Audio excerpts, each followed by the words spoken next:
केंद्रीय गृह मंत्री अमित शाह ने उच्च स्तरीय बैठक में वाइब्रेंट विलेजेस प्रोग्राम की समीक्षा की। कहा, पीएम मोदी के नेतृत्व में सीमांत गांव के चहुमुखी विकास के प्रति कटिबद्ध। हरियाणा के मुख्यमंत्री नायब सिंह सैनी ने करनाल में 75वें वन महोत्सव का किया शुभारंभ। प्रदेशवासियों से एक पेड़ मां के नाम मुहिम में बढ़ चढ़कर हिस्सा लेने का किया आह्वान।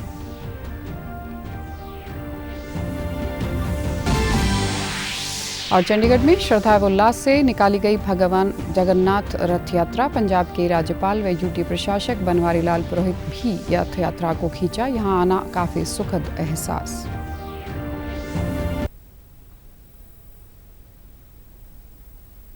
नमस्कार, चंडीगढ़ से आपका स्वागत है। मैं हूं आरजू। अब समाचार विस्तार से।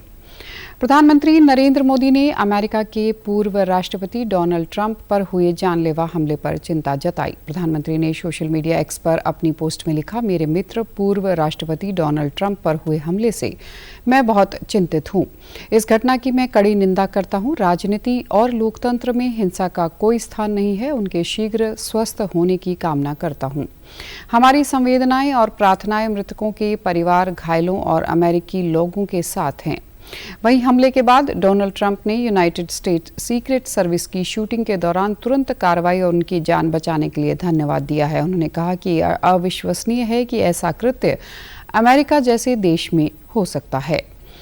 केंद्रीय गृह व सहकारिता मंत्री अमित शाह ने एक उच्च स्तरीय बैठक में वाइब्रेंट विलेजेस प्रोग्राम के क्रियान्वयन की समीक्षा की। बैठक को संबोधित करते हुए गृह मंत्री ने कहा कि प्रधानमंत्री नरेंद्र मोदी के नेतृत्व में भारत सरकार देश के सीमांत गांव में चहुमुखी विकास के प्रति कटिबद्ध है। उन्होंने देश के सीमांत गांव से पलायन रोकने के लिए स्थानीय निवासियों के लिए रोजगार के अवसर उपलब्ध कराने और गांव के साथ संपर्क बढ़ाने की जरूरत पर बल दिया। केंद्रीय मंत्री ने कहा कि सीमांत गांव के आसपास तैनात केंद्रीय सशस्त्र पुलिस बलों और सेना को सहकारिता के माध्यम से स्थानीय कृषि और हस्तशिल्प उत्पादों की खरीद को बढ़ावा देना चाहिए। उन्होंने कहा कि सेना और केंद्रीय सशस्त्र पुलिस बलों को स्वास्थ्य केंद्रों और उनकी सुविधाओं का लाभ नजदीकी गांव के निवासियों को नियमित रूप से मिलना चाहिए। उन्होंने इन गांवों से सौर ऊर्जा और पवन चक्की जैसे नवीनकरणीय ऊर्जा के अन्य स्रोतों के ज्यादा से ज्यादा इस्तेमाल किए जाने पर जोर दिया। केंद्रीय गृह मंत्री ने वाइब्रेंट विलेजेस प्रोग्राम योजना के तहत सीमांत गांव के मुद्दे को बेहतर ढंग से समझने के लिए मंत्रियों और वरिष्ठ अधिकारियों द्वारा किए जा रहे प्रयासों को जारी रखने का निर्देश दिया। इन गांवों में रोजगार सृजन के लिए 6000 से अधिक परियोजनाओं को भारत सरकार द्वारा स्वीकृति दी जा चुकी है। गृह मंत्री ने बैठक के दौरान लंबित मुद्दों के निपटारे के लिए नियमित अंतराल पर उच्चतम स्तर पर समीक्षा पर विशेष जोर दिया। वाइब्रेंट विलेजेस प्रोग्राम योजना के तहत 2420 करोड़ रुपए की लागत से 136 सीमांत गांव को 113 ऑल वेदर रोड परियोजनाओं के माध्यम से संपर्क प्रदान किया जा रहा है। इन क्षेत्रों में 4G कनेक्टिविटी पर तेजी से काम किया जा रहा है और इस साल दिसंबर तक वाइब्रेंट विलेजेस प्रोग्राम के अंतर्गत आने वाले सभी गांवों को 4G नेटवर्क से कवर कर लिया जाएगा। लोगों को स्वस्थ और फिट रहने के उद्देश्य से आज अंबाला के हर्बल पार्क में राहगिरी कार्यक्रम का आयोजन किया गया। इस दौरान साइकिल रैली को हरी झंडी दिखाने के बाद मुख्यमंत्री नायब सिंह सैनी ने भी साइकिल चलाकर सभी को फिट रहने का मंत्र दिया। इस मौके पर मुख्यमंत्री ने कहा कि राहगिरी कार्यक्रमों में प्रेम और एकता की भावना जागृत होती है। आज पूरा शहर एक स्थान पर उमड़ा है और अलग अलग स्टॉल लगाकर युवाओं को जागरूक करने का कार्य किया गया है। उन्होंने कहा कि पीएम मोदी की तर्ज पर हरियाणा में भी एक पेड़ मां के नाम मुहिम शुरू की गई है। आज जिस तरह से तापमान बढ़ रहा है, हमें प्रण लेना चाहिए कि परिवार में कोई भी कार्यक्रम हो, हम एक पेड़ जरूर लगाएंगे। राहगिरी कार्यक्रम में क्योंकि एकता और प्रेम की भावना झलकती है।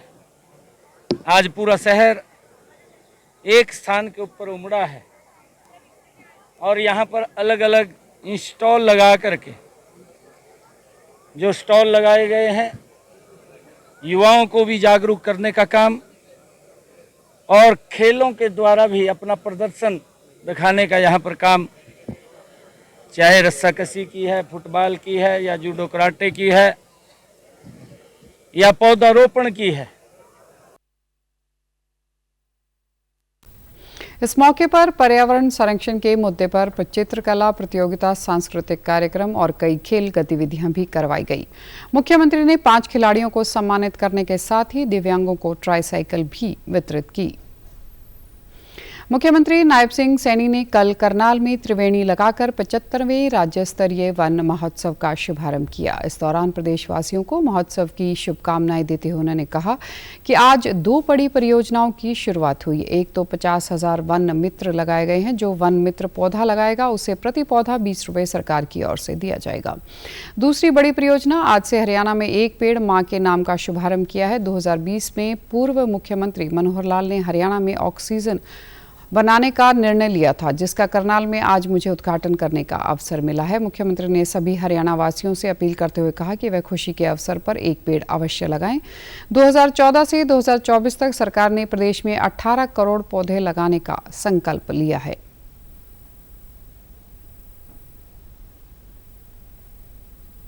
लगभग 50,000 के करीब वन मित्र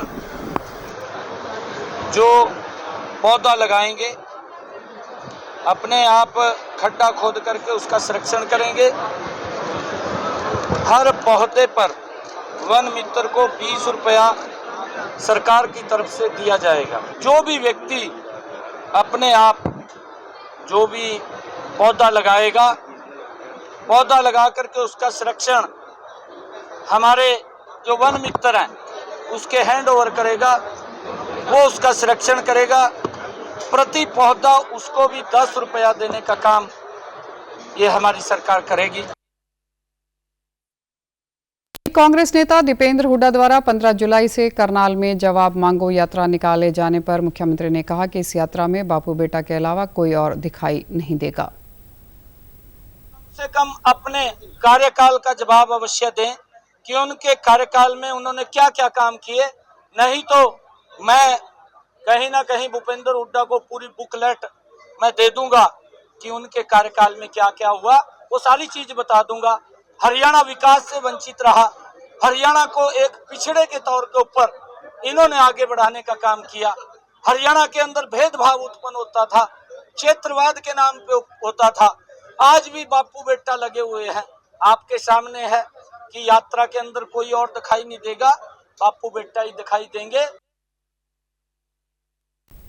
केंद्रीय शहरी मामले, आवास एवं ऊर्जा मंत्री मनोहर लाल ने कल करनाल के घरौंडा में जनसंवाद के दौरान लोगों की समस्याएं सुनी। इस अवसर पर उन्होंने अपनी जीत के लिए जनता का धन्यवाद भी किया।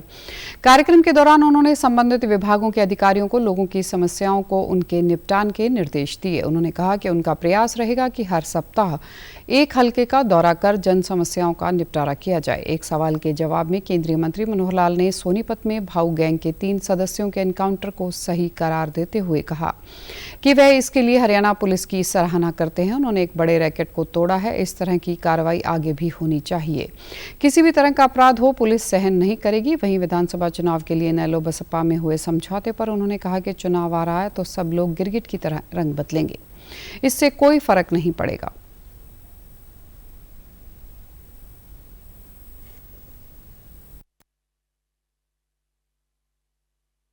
लोकसभा चुनाव के बाद विचार है कि सभी विधानसभा क्षेत्रों में एक समय जनता से मिलना, कार्यकर्ताओं से मिलना और सबका धन्यवाद करना। इस कार्यक्रम के अंतर्गत आज ये 4थी विधानसभा हो गई है। 5 विधानसभाएं और शेष बची हैं। अगले 2 या 3 सप्ताह में उन सब में भी जाकर पुलिस की सराहना करता हूं कि इस प्रकार के अपराध करने वाले जो लोग हैं और खास करके जो बड़े बड़े गैंग हैं, तो ये जो भाऊ गैंग के 3 लोगों के साथ एनकाउंटर हुआ है प्रदेश में क्राइम बढ़ रहा है, इसके बारे में आपका क्या कहना है? अगर 3 लोगों का एक साथ ऐसा एनकाउंटर होकर के और पुलिस एक्शन करती है तो हमें उस पुलिस को एक प्रकार से सराहना करनी चाहिए कि किसी प्रकार का कोई भी अपराध है उसको पुलिस सहन नहीं करेगी। नरेंद्र मोदी ने मुंबई में इंडियन न्यूज़पेपर सोसाइटी सचिवालय का दौरा कर वहां आईएनएस टावर का उद्घाटन किया। ये नई इमारत मुंबई में आधुनिक और कुशल कार्यालय स्थान की आईएनएस के सदस्यों की बढ़ती जरूरतों को पूरा करेगी। इस अवसर पर प्रधानमंत्री ने अपने संबोधन में समाज में मीडिया की अहम भूमिका का जिक्र किया। प्रधानमंत्री ने कहा कि जन जागरूकता अभियानों को आगे बढ़ाने में मीडिया महत्वपूर्ण भूमिका निभा सकता है।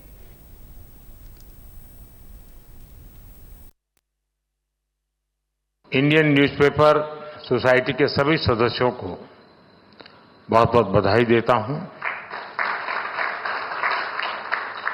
आज आप सभी को मुंबई में एक विशाल और आधुनिक भवन मिला है। मैं आशा करता हूं कि इस नए भवन से आपके कामकाज का जो विस्तार होगा, आपकी जो ईज ऑफ वर्किंग बढ़ेगी, उससे हमारे लोकतंत्र को भी और मजबूती मिलेगी। बढ़ते भारत के कद का उल्लेख करते हुए प्रधानमंत्री ने कहा कि देश की उपलब्धियों और सफलताओं को वैश्विक मंच पर ले जाना चाहिए। प्रधानमंत्री ने इसमें मीडिया की भूमिका को अहम बताया। को बदलने में, देश को दिशा देने में एक अहम रोल निभाते हैं। आज भारत एक ऐसे कालखंड में है जब उसकी अगले 25 वर्षों की यात्रा बहुत अहम है। इन 25 वर्षों में भारत विकसित बने, इसके लिए पत्र पत्रिकाओं की भूमिका भी उतनी ही बड़ी है।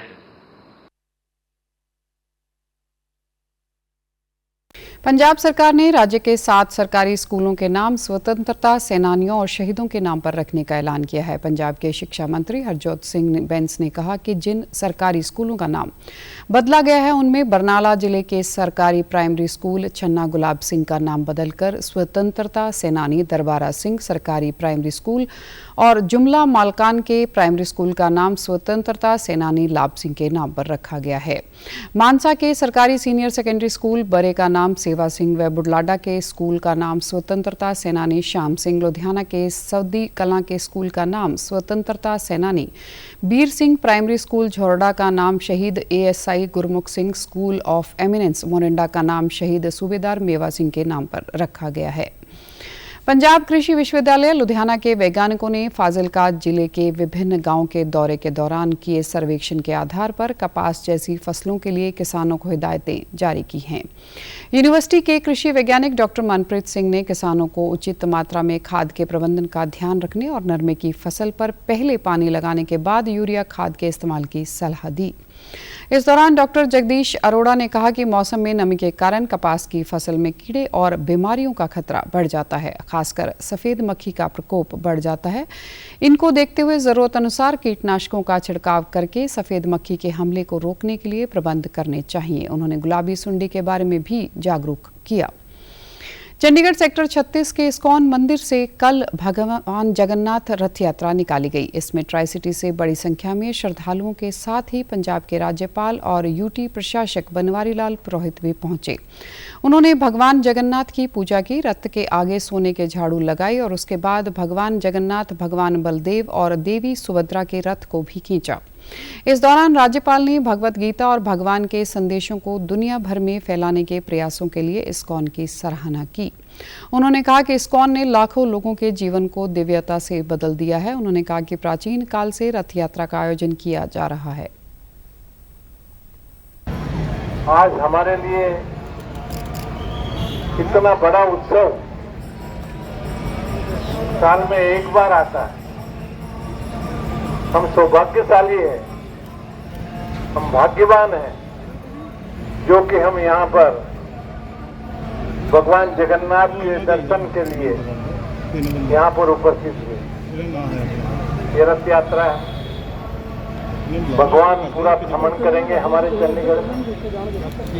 वातावरण पवित्र हो जाएगा, सबके मन शुद्ध हो जाएंगे।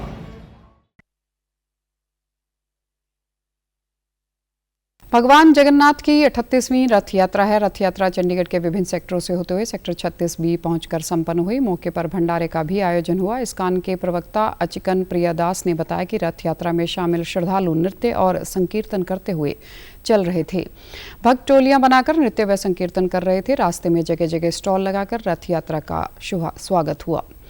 अमरनाथ यात्रा के दौरान श्रद्धालुओं को अगर किसी तरह की स्वास्थ्य से जुड़ी परेशानी होती है तो इसके लिए केंद्र सरकार और जम्मू कश्मीर प्रशासन की ओर से सभी व्यवस्था की गई है। केंद्र सरकार लगातार सभी व्यवस्थाओं की मॉनिटरिंग कर रही है।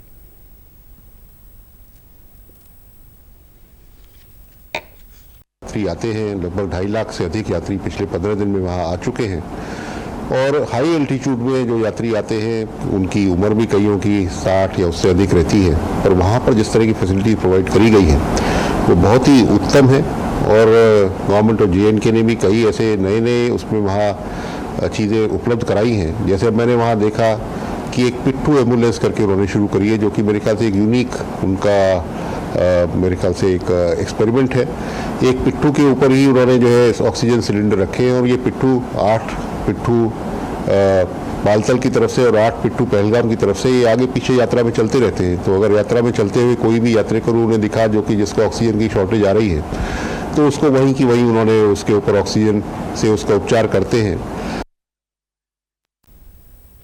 प्रधानमंत्री नरेंद्र मोदी ने सोशल मीडिया प्लेटफॉर्म एक्स पर त्रिपुरा में मनाई जाने वाली खर्ची पूजा की शुभकामनाएं दी। अपने प्लेटफॉर्म पर उन्होंने लिखा कि खर्ची पूजा के अवसर पर सभी को, विशेषकर त्रिपुरा के लोगों को शुभकामनाएं। चतुर्दश देवता का दिव्य आशीर्वाद सदैव हम पर बना रहे, जिससे सभी को खुशी और अच्छा स्वास्थ्य मिले। यह सभी के जीवन को समृद्धि और सद्भाव से समृद्ध करे। वहीं केंद्रीय गृह मंत्री अमित शाह ने भी सोशल मीडिया प्लेटफॉर्म एक्स पर खर्ची पूजा की बधाई दी। उन्होंने लिखा कि खर्ची पूजा के अवसर पर त्रिपुरा में हमारी बहनों और भाइयों को मेरी हार्दिक शुभकामनाएं। धरती माता के साथ जुड़ाव का यह त्योहार सभी के लिए समृद्धि, खुशी और अच्छा स्वास्थ्य लाए। और आप हमारे समाचार YouTube channel DD news Chandigarh, Facebook DD news Chandigarh और social media X DD news CHD पर भी देख सकते हैं। इसी के साथ चंडीगढ़ से समाचारों का सिलसिला समाप्त होता है। नमस्कार।